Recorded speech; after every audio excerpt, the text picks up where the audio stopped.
Once upon a time there was an old woman. एक बार एक बूढ़ी महिला थी, blind but wise, अंधी लेकिन बुद्धिमान, और an old man या एक बूढ़ा आदमी. ये तो कहानी है, आप कुछ भी मान सकते हैं. A guru, perhaps soothing restless children. शायद एक गुरु बेचैन बच्चों को सांत्वना देता. I have heard this story or one exactly like it in the lore of several cultures. मैंने यह कहानी या इसकी जैसी कोई कहानी कई संस्कृतियों के लोक कथाओं में सुनी है.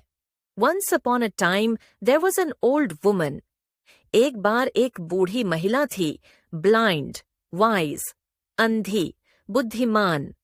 In the version I know, जिस संस्करण को मैं जानती हूँ, the woman is the daughter of slaves, black American, उसमें वह महिला दासों या गुलामों की बेटी है, काली, अमेरिकन, and lives alone, और अकेली रहती है in a small house outside of town.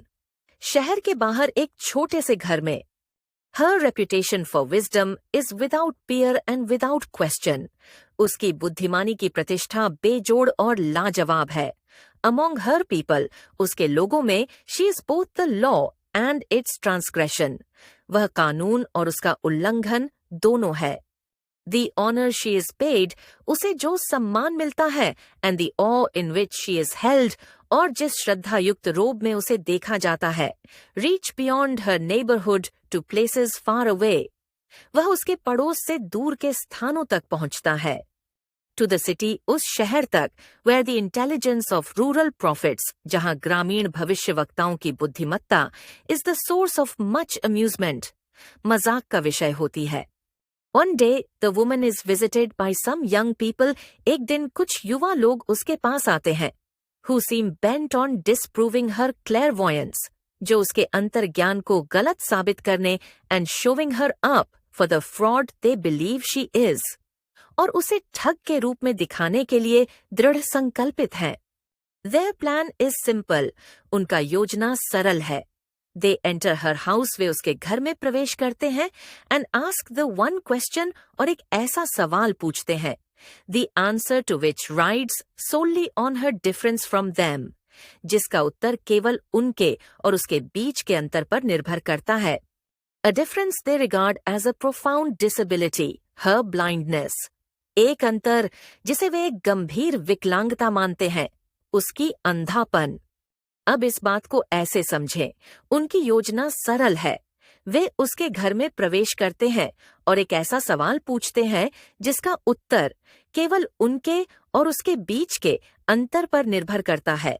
एक अंतर जिसे वे एक गंभीर विकलांगता मानते हैं, और वह है उसका अंधापन. They stand before her, वे उसके सामने खड़े होते हैं, and one of them says, और उनमें से एक कहता है, Old woman, I hold in my hand a bird. बूढ़ी महिला, मैं अपने हाथ में एक चिड़िया पकड़े हुए हूँ. Tell me whether it is living or dead. बताओ यह जिंदा है या मरी हुई है. She does not answer. वह उत्तर नहीं देती, and the question is repeated. और सवाल दोहराया जाता है.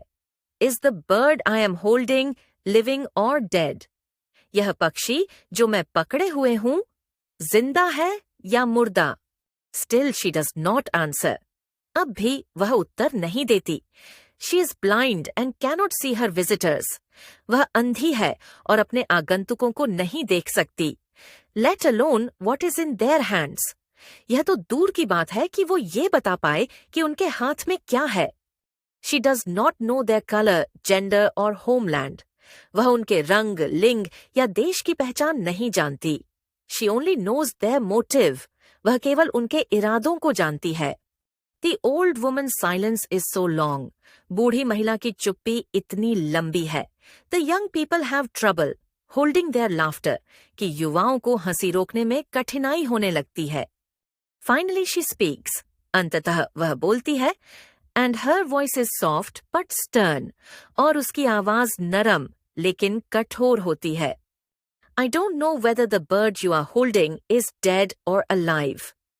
मुझे नहीं पता कि तुम जो पक्षी पकड़े हुए हो वह मरी हुई है या जीवित. But what I do know is that it is in your hands. लेकिन जो मैं जानती हूँ वह यह है कि यह तुम्हारे हाथ में है। It is in your hands. यह तुम्हारे हाथ में है। For parading their power and her helplessness, अपनी शक्ति और उसकी असहायता को प्रदर्शित करने के लिए, the young visitors are reprimanded. उन युवा आगंतुकों को फटकार लगाई जाती है। Told they are responsible not only for the act of mockery. उन्हें बताया जाता है कि वे जिम्मेदार हैं केवल उस मजाकिया काम के लिए ही नहीं, but also for the small bundle of life sacrificed to achieve its aims, बल्कि उस छोटे जीवन के बंडल के लिए भी जिम्मेदार है जिसे अपने उद्देश्य को हासिल करने के लिए कुर्बान कर दिया गया है। यहाँ स्मॉल बंडल ऑफ लाइफ शब्द उस छोटी चिड़िया के लिए इस्तेमाल किया गया है जो उस युवक के हाथ में फंसी हुई है। The blind woman shifts attention away from assertions of power. अंधी महिला ध्यान को ताकत के दावों से हटा देती है या शिफ्ट कर देती है। टू द इंस्ट्रूमेंट, उस साधन पर, through which that power is exercised, जिससे ताकत का इस्तेमाल होता है।